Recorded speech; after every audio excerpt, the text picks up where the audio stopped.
कादम्बरी हुई जेल से फरार, प्रार्थना ने किया जेलर को एक्सपोज। जी हाँ, कादम्बरी को जैसे ही यह बात पता चलती है कि कोई भी वकील उसका केस लड़ने के लिए तैयार ही नहीं है, कादम्बरी को तो किसी भी तरह जेल से निकलना था। इसलिए हम देखते हैं कादम्बरी जो कि जेलर की बंदूक से अपने पैरों पर गोली मार देती है, जिसके चलते कादम्बरी को हॉस्पिटल ले जाया जाता है और उसी हॉस्पिटल में कादम्बरी पुलिस वालों को चकमा देकर वहां से फरार हो जाती है। प्रार्थना को जैसे ही इस बारे में पता चलता है, प्रार्थना जैसे ही हॉस्पिटल पहुंचती है, इस वक्त तक कादम्बरी वहां से फरार हो चुकी थी। प्रार्थना को यह बात तो पता थी कि कादम्बरी को भगाने में किसका हाथ है, प्रार्थना जेलर को बुलाती है। फिर उसके बाद प्रार्थना कुछ ऐसा करती है जिसे जानने के बाद आपके भी होश उड़ने वाले हैं। तो आखिर ये पूरी कहानी क्या है, चलिए जानते हैं आज की इस वीडियो में। कहानी की शुरुआत होती है प्रार्थना से। प्रार्थना जो कि ऋषभ को कहती है, ऋषभ कुछ दिन पहले मैं ज्वेलर की दुकान पर गई थी और वहाँ पर मैंने राशि के गहने देखे थे। नार ने मुझे बताया था कि मधुमती जी उन्हीं गहनों को बेचने के लिए वहाँ पर आई थी। यह बात ऋषभ से कर ही रही थी, लेकिन इस वक्त तक मधुमती जी आ जाती है और मधुमती जी ने पुष्पा की ये सारी ही बातें सुन ली थी। अब मधुमती जी काफी ज्यादा गुस्सा हो जाती है। वह पुष्पा को कहती है, पुष्पा जी तो क्या आपको यह लगता है कि हमने राशि के गहने बेच दिए? पुष्पा जी आपसे यह उम्मीद नहीं थी, आप हमारे बारे में ऐसा सोचोगे। बापुद्रा जी ने भी आपको भड़काया था, जिस वजह से ही आप और दिलीप जी पूछताछ करने के लिए ही हमारे घर पर आए थे। वक्त तक हम देखते हैं कि बापुद्रा भी वहाँ पर आ जाता है और बापुद्रा भी सारी ही बातें सुन रहा था। राशि कहती है, माँ तू ये क्या बोल रही है, तुझे पता भी है कि तूने क्या बोला है अभी? उस पर राशि ऋषभ और मधुमती जी को समझाने की कोशिश करती है कि उसका यह कहने का मतलब नहीं था। उस पर सारी चीजें बताती है कि किस तरह वह जब पहली बार ज्वेलर की दुकान पर गई थी, जब वहाँ पर मधुमती जी आई थी। मधुमती जी को काम कुछ आ गया था, जिसके चलते मधुमती जी वहाँ से चली गई थी। तभी सुनार ने मुझे बताया था कि मधुमती जी गहने बेचने के लिए यहाँ पर आई थी। फिर दूसरी बार मैंने उसी दुकान पर राशि के गहने देखे थे। इतना ही नहीं, बाद में मैंने राशि और ऋषभ को गहने के बारे में बात करते हुए भी सुना था। मधुमती जी कहती है, बस कीजिए पुष्पा जी, अब आपको हमारे से भी ज्यादा उस सुनार के बातों पर भरोसा है। बापुद्रा जैसे लोगों की बातों में आ जाती हो, फिर हमारे ऊपर इल्जाम लगाते हो। बापुद्रा भी इस वक्त वहाँ पर आ चुका था और बापुद्रा ने ये सारी ही बातें सुन ली थी। बापुद्रा कहता है, मधुमती जी ये भड़काने के काम आपके ही होंगे। अगर मैं गलत हूँ, आपको लगता है कि आप सही हो, तो लाइए, कहाँ है राशि के गहने? दे दीजिए राशि को उसके गहने जो कि वह इतने दिनों से मांग रही है। ले पल हम प्रार्थना को देखते हैं जो कि कमिश्नर मैडम के पास पहुंच चुकी थी। प्रार्थना कमिश्नर मैडम को बताती है कि किस तरह जेल में चाइनीज मांझे की मदद से जो लोगों ने प्रशांत जाधव का खून कर दिया है। सुनने के बाद ही कमिश्नर मैडम काफी ज्यादा हैरान हो जाती है। कमिश्नर मैडम कहती है, प्रार्थना ऐसा तो नहीं इन सारी ही चीजों में उस कादम्बरी का हाथ हो? प्रार्थना अगर ऐसा है तो जेल में कोई है जो कि उस कादम्बरी की मदद कर रहा है। प्रार्थना तुम्हें उसे ही ढूंढना होगा। अगले ही पल हम देखते हैं मधुमती जी जो कि राशि के गहने बापुद्रा, पुष्पा और सभी के सामने रख देती है। कहती है, लो राशि, तुम्हें अपने गहने चाहिए थे ना, लो ये गहने। मैं इन गहने को देने के लिए ही तुम्हारे पास आई थी, लेकिन यहाँ पर आने के बाद मुझे असली सच्चाई पता लग गई। पुष्पा जी हमारे बारे में क्या सोचती है पीठ पीछे? इस वक्त तक पुष्पा मधुमती जी और ऋषभ से माफी मांगती और कहती है कि उसका कहने का यह मतलब नहीं था। हम देखते हैं कि पुष्पा की बातें कोई सुनता ही नहीं है और यहाँ पर ऋषभ और मधुमती जी तो यहाँ से चले जाते हैं। जाने के बाद पुष्पा यहाँ पर राशि को भी समझाती है कि उसके कहने का यह मतलब नहीं था, लेकिन राशि भी यहाँ पर पुष्पा के ऊपर गुस्सा हो गई थी। राशि भी पुष्पा की बातें नहीं सुनती है, वह भी वहाँ से चली जाती है। अब यहाँ पर हमें पता चलता है कि किस तरह मधुमती जी के पास राशि के गहने वापस आए थे। वह गहने वह सुनार ही मधुमती जी को लौटाने के लिए आया था। मधुमती जी की किस्मत काफी अच्छी थी, उस सुनार ने उस गहने को नहीं पिघलाया था। इस वजह से मधुमती जी को राशि के गहने सही सलामत मिल जाते हैं। अगले पल हम जेलर को देखते हैं जो कि कादम्बरी के पास आती है और उसे बताती है कि किस तरह जेल में चाइनीज मांझे की मदद से प्रशांत का खून हो चुका है। सुनने के बाद ही कादम्बरी की खुशी 7वें आसमान तक पहुंच जाती है क्योंकि कादम्बरी का मुसीबत का जो एक कांटा था उसे भी यहाँ से हटा दिया गया है। अगले ही पल हम प्रार्थना को देखते हैं जो कि पुष्पा और दिलीप को बताती है कि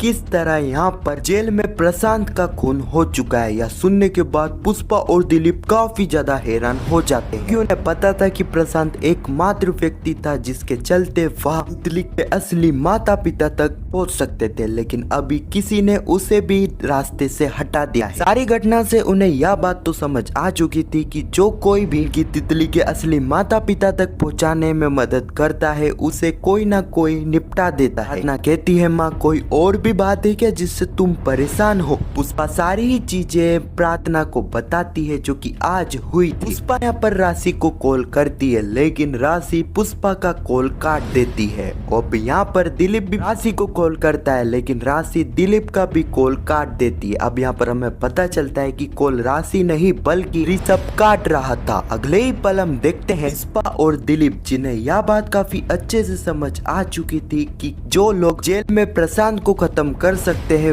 वही लोग जेल के बाहर क्या क्या करवा सकते हैं। अब यहाँ पर दिलीप कहता है पुष्पा ये सारी बातें ध्यान में रखकर मुझे यह लगता है कि हमें तितली के असली माता पिता ढूंढने के लिए परिवारों से नहीं मिलना चाहिए। मैं नहीं चाहता हूँ कि हमारी वजह से उनकी जान को भी खतरा हो। अगले ही पल हम जेल का सीन देखते हैं जहाँ पर कादम्बरी से मिलने के लिए वीरेन सेतलवाड़ आया था। वीरेन कादम्बरी को बताता है कादम्बरी मैंने बड़े से बड़े वकील को देखा, उन्हें पैसों की खूब लालच दी लेकिन कोई भी तुम्हारा केस लड़ने के लिए तैयार ही नहीं है क्योंकि सबको यही लगता है कि कोई तुम्हारी जमानत नहीं करा पाएगा, इसीलिए कोई भी तुम्हारा केस नहीं लड़ना चाहता है। कादम्बरी को तो किसी भी तरह जेल से निकलना था, इसलिए हम देखते हैं कादम्बरी जो कि जेलर को अपने पास बुलाती है। कादम्बरी जेलर की बंदूक को हेड कर अपने पैरों पर ही चला देती है। कादम्बरी कहती है मैं यहाँ से भाग रही थी तभी मुझे रोकने के लिए आपने मेरे ऊपर गोली चलाई। अब कादम्बरी को यहाँ पर हॉस्पिटल के लिए ले जाया जाता है, यानी कि कादम्बरी का जेल से भागने का प्लान स्टार्ट हो चुका था। अब आने वाले एपिसोड में हम देखेंगे कि इसी बारे में यहाँ पर प्रार्थना को पता लग जाएगा कि कादम्बरी जेल से भागने की कोशिश करी थी तभी कादम्बरी के ऊपर गोली चलाई गई जिसके चलते कादम्बरी को हॉस्पिटल ले जाया जा रहा है। फिर तरफ हम देखेंगे कि कादम्बरी जो कि हॉस्पिटल इसीलिए आई थी ताकि वह यहाँ से फरार हो जाए। देखने वाले हैं कि कादम्बरी अपने प्लान में कामयाब होगी। कादम्बरी पुलिस वाले को चकमा देकर यहाँ से फरार हो जाएगी। प्रार्थना जब तक हॉस्पिटल पहुंचेगी लेकिन जब तक कादम्बरी वहाँ से फरार हो चुकी। प्रार्थना को यहाँ पर यह बात तो कंफर्म हो जाएगी कि कादम्बरी की भागने में मदद और किसी ने नहीं बल्कि जेलर ने ही करी है। यहीं से प्रार्थना जेलर को एक्सपोज करने की तैयारी स्टार्ट करेगी। हाँ, तो यही कुछ कहानी है जो कि आने वाले एपिसोड में हमें देखने को मिलेगी। खैर आपको यह जानना है कि कादम्बरी जेल से फरार होने के बाद तितली को पाने के लिए क्या क्या करने वाली है तो कमेंट में पार्ट 2 जरूर लिखना, उस पर मैं एक वीडियो बना दूंगा। खैर आपको यह वीडियो कैसी लगी कमेंट में जरूर बताना और पुष्पा इम्पॉसिबल के आने वाले एपिसोड की ऐसी वीडियो के लिए चैनल को सब्सक्राइब अवश्य करना। जब तक के लिए धन्यवाद।